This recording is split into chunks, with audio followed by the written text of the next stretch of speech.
Camera on பண்ணல, சாப்பிடல, தண்ணி குடிக்கல.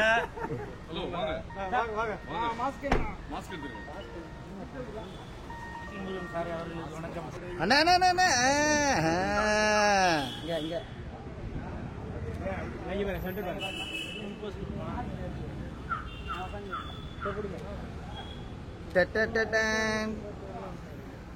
யாரை கூப்பிடுறோம் உங்களுக்கே தெரியும். சோ கூல் சுரேஷ் அவர்களை அன்போடு பேச அழைக்கிறோம். பத்திரிகை நண்பர்கள், ஊடக நண்பர்கள், இணையதள நண்பர்கள் அனைவருக்கும் வணக்கம். முக்கியமாக டைரக்டர் ஆனந்த் சாருக்கு வணக்கம். அவருக்கு பக்கத்துணையாக இருந்த இயக்குனர் Chella sir, Gopi sir, manager Senthil sir, cameraman, assistant director எல்லாருக்கும் வணக்கம். மேடையில் பேசி கைத்தட்டல் வாங்குற அளவுக்கு நான் பெரிய பேச்சாளர் இல்லை, அதனால தயவு செஞ்சு நீங்களே ஒரு தடவை கைத்தட்டிடுங்க. என்ன சார் பண்றது?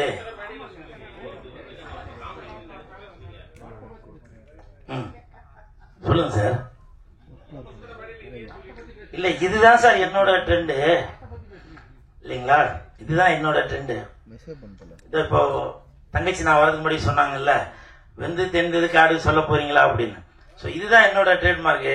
இப்போ நீங்க கேட்குறீங்க, வாஸ்தவம் தான். நான் சொல்றதுக்கு எனக்கு தகுதியில் இருந்தாலும் சொல்றேன். பாரதி ராஜா சார் பேசும்போது என் இனிய தமிழ் மக்களே அப்படின்னு சொல்றாங்க. நான் அவ்வளோ பெரிய ஆளா? சொல்லுங்க, நீங்க என்ன கேள்வி கேட்டீங்க, நான் என்ன சொல்றது? இருந்தாலும் பரவாயில்ல.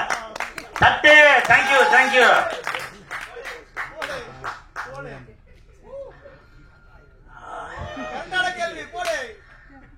இல்ல இல்ல அப்படிலாம் இல்லப்பா, எப்பவுமே நான் அவங்களுக்கு கீழே தான்.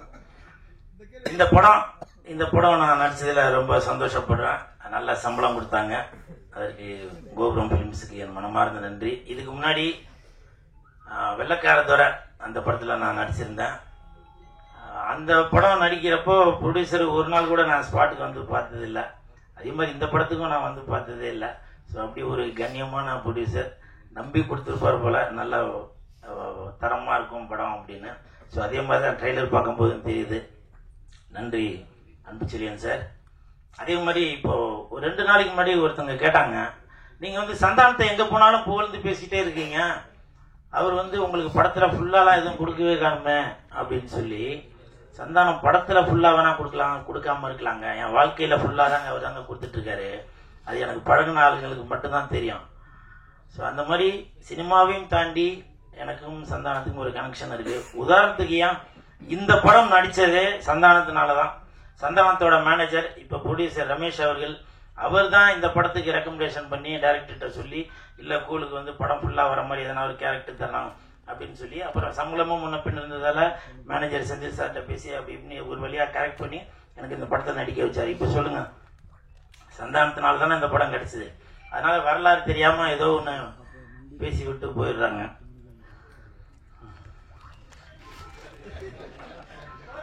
பரவாயில்ல பரவாயில்ல. இமான் சார், இப்போ வந்து வெயில் நேரம், வெயிலுக்கு ஏற்ற மாதிரி தான் பாட்டு போட்டுருக்கீங்க.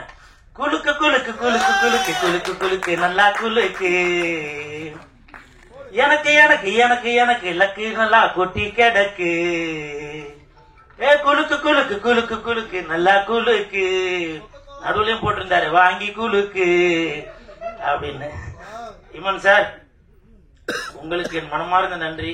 எதுக்கு நன்றி சொன்னாக்க, இந்த பாட்டுக்காக இல்ல, மாயோனே அந்த பாட்டுக்கு சந்தானம் சார் அழகா இருக்காரா, இல்ல அந்த ஹீரோயின் அழகா இருக்காங்களா, இல்ல அந்த 2 பேரும் அழகா இருக்கிறதுக்கு நீங்க போட்ட பாட்டு தான் காரணமா அப்படின்றது தெரியல. சந்தானம் சாருக்கும் இது வந்து அந்த மாதிரி ஒரு மெலோடி, அவருக்கும் ஒரு புதுசாக தான் இருக்கும். காஸ்டியூம்லாம் பிளாக்ல ரெட்டில் நல்லா சூப்பராக இருந்துச்சு. அதுக்கு பாட்டு போட்டு கொடுத்த என் நண்பனுக்கு என் மனமார்ந்த நன்றி இமான் சார். காரணம் என்னன்னா, இங்கே நீங்கள் தான் கிங்கு. ஸோ இந்த ஹோல் டீமுக்கும் என் மனமார்ந்த வாழ்த்துக்கள். அப்புறம் இன்னொரு விஷயம், இப்போ நான் சமீபத்தில் ப்ரொமோஷன் பண்ணுறதெல்லாம் கொஞ்சம் குறைச்சிட்டேன். காரணம் என்னன்னாக்கா, நிறையா பேர் சொன்னாங்க நீங்கள் தேட்டருக்கே வராதிங்க, நீங்கள் நடிக்கிறதுல கான்சென்ட்ரேட் பண்ணுங்க, நடிக்கல நானாங்க வேணான்றான். ஒரு இயக்குனரும் ஒரு தயாரிப்பாளரும் மக்கள் தியேட்டருக்கு வரணும் அப்படின்றதுக்காக தான் ப்ரொமோஷன் பண்ணிட்டு இருக்காங்க. இப்போ இந்த ப்ரொமோஷன் எதுக்கு பண்றாங்க? படத்தை வந்து எல்லாரும் தியேட்டருக்கு வந்து பார்க்கணும் அப்படின்னு சொல்லி தான் ப்ரொமோஷன் பண்றது. சமீபத்துல போன வாரம் டைரக்டர் ஹரிசார் கூட எவ்வளவு பெரிய இயக்குனர் அவரு ப்ரமோஷன் வேணும் அப்படின்றதுக்காக கடை கடையா தெருவா போய் ப்ரமோஷன் பண்ணிட்டு இருக்காரு. அந்த வேலையை தான் நான் பார்த்துட்டு இருக்கேன். ஆனா தியேட்டருக்கு வராதேன்னு சொல்லி அவங்க ஒரு கூட்டம் அது ஒரு இது பண்ணிட்டு இருக்காங்க. ஏன் நான் சினிமாவை லவ் பண்றதாலதான், சினிமாக்கு சப்போர்ட் பண்றதாலதான் நான் ஏதோ ஒரு ரூட்ல போய் மக்களை வந்து உள்ள கவர் பண்ணணும் அப்படின்ற ஒரு எண்ணத்துலதான் நான் அந்த வேலை பார்த்துட்டு இருக்கேன். அதுக்கு சில தடங்கள் இருந்தாலும் பரவாயில்ல.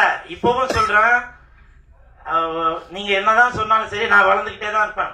வர 11ஆம் தேதி சிங்கப்பூருக்கு போறேன் ப்ரமோஷனுக்கு. புரியுதுங்களா? இது என்னுடைய வளர்ச்சி. இது புரியுதுங்களா? நீங்க என்னதான் என்ன தட்டி இது பண்ணாலும் வர 11ஆம் தேதி சிங்கப்பூர்ல உள்ள படத்துக்கு நான் இங்க இருந்து அவங்களே என்ன பிளைட் போட்டு கூட்டிட்டு போய் நான் அங்க போய் ப்ரமோஷனுக்கு போறேன். சோ அதனால யாரோட வளர்ச்சியும் யாரும் தடுக்கவே முடியாது. ஆண்டவன் தடுக்கிறத யாராலையும் கொடுக்க முடியாது. அன்பு சார் கொடுக்கிறது யாராலையும் தடுக்கவே முடியாது. அன்பு சார், இந்த படத்துக்கு உங்ககிட்ட நான் எதையுமே எதிர்பார்க்காம என் நண்பனுக்காக கோபுரம் பிலிம்ஸ்க்காக நான் ப்ரமோஷன் பண்றேன் சார். ஏதோ ஒரு வித்தியாசத்துல ஒண்ணு பண்றேன் சார். இதை நான் இந்த நேரத்துல சொல்றேன் சார். வரும்போது இப்ப இன்னைக்கு மத்தியானம் தான் எனக்கு வந்து அந்த சிங்கப்பூர்காரர் போன் பண்ணி சொன்னாரு, சார் வெள்ளிக்கிழமை மணிக்கு பிளைட் போடுறான் அப்படின்னு சொல்லி. ஏன்னா சனிக்கிழமை மணிக்கு அங்க படம், வெள்ளிக்கிழமை மணிக்கு பிளைட் போடுறேன் சார். நான் சொன்னேன், இல்லங்க நான் நடிச்ச படம் வருது, என் நண்பன் நடிச்ச படம் வருது, எனது தயாரிப்பாளர் எடுத்த படம் வருது, நான் அந்த படத்தை ப்ரமோஷன் பண்ணிட்டு தான் வருவேன். அதனால முடிஞ்சா ஈவினிங் போடுங்க, இல்ல 11ஆம் தேதி காலையில போடுங்க அப்படின்னு சொன்னேன். காரணம் இது என்னோட டெடிகேஷன் தாங்க. இது செய்யற தொழில வந்து தெய்வமா நினைச்சு பண்றான். இப்ப நிறைய பேர் கேட்டாங்க, நீங்க வந்து அரசியல்ல வந்து ஒரு கட்சிக்கு போய் ப்ரமோஷன் பண்ண போயிருந்தீங்களா அப்படின்னு சொல்லி சொன்னாங்க. ஆமா, ப்ரமோஷன் பண்ணதான் போனேன். என்ன கூப்பிட்டதே 4 நாளைக்கு தான் கூப்பிட்டாங்க. திருவண்ணாமலையில போய் ப்ரமோஷனுக்கு 4 நாள் தான் கூப்பிட்டாங்க. நான் அங்க பண்ணின வேலையை பார்த்து, என்னோட டெடிகேஷனை பார்த்து அந்த வேட்பாளர் சொன்னாரு, தம்பி நீங்க போவாதீங்க, எனக்கு எலெக்ஷன் முடிகிற வரைக்கும் நீங்க இங்கே கூட இருங்க அப்படின்னாரு. அதுக்கு காரணம் உண்மை, உழைப்பு, நேர்மை தான். நம்ம அந்த இடத்துல போயிட்டு சும்மா நேரத்துக்கு ஊழ கும்பிடு போடாம, அவங்க என்ன, நான் வந்து அந்த கட்சியை சேர்ந்தவன் இல்லையா, இருந்தாலும் என்ன நம்பி ஒரு தொழிலை கொடுக்கும்போது அதுக்கு நான் நேர்மையா இருக்கணும், உண்மையா இருக்கணும் இல்லையா. அதனால அவங்க என்னுடைய டெடிகேஷனை பார்த்து நீங்க இருங்க தம்பி அப்படின்னு சொன்னாங்க. நான் எதுக்காக சொல்றேன்னாக்க, நான் செய்யற வேலையை நான் வந்து ரொம்ப ஆத்மாத்மா செய்யறேங்க. அதுதான். நீங்க என்ன தட்டணும் அப்படின்னு நினைச்சீங்கன்னா அதை பத்தி எதுவும் இல்ல. நான் வந்து தண்ணி உள்ள போட்ட பந்துமா நீங்க இங்க அடிச்சீங்கன்னா நான் அந்த பக்கம் வெளியில வரேன். புரியுதுங்களா? எனிவே இந்த படம் இங்க நான் தான் கிங்கு, மிகப்பெரிய வெற்றி அடையும் கண்டிப்பாக. ஏன்னா இது வந்து ஒரு கருத்து சொல்றது, குறுத்து சொல்றது அப்படிலாம் இல்ல. நல்லா ஜாலியா இந்த சம்மருக்கு வரலாம். வந்துட்டு குலுக்கு குலுக்கு குலுக்கு குலுக்கு குலுக்கு குலுக்கு நல்லா குலுக்கு அப்படி நல்லா குலுக்கிட்டு போலாம். வாங்க, குலுக்கிறதுனா நல்லா சிரிச்சு வயிறு குலுங்க சொல்றேன், சரிங்களா? அப்புறம் அதுக்கு வேற எதனா சொல்லிருப்பேன். நல்லா சிரிச்சு வயிறு குலுங்க அப்படி நல்லா சிரிச்சு ஜாலியா போலாம், சரிங்களா? தம்பி ராமாயணா நடிச்சிருக்கேன், நிறைய பேர் நடிச்சிருக்காங்க. அனைவருக்கும் என் மனமார்ந்த நன்றிகள், வாழ்த்துக்கள்.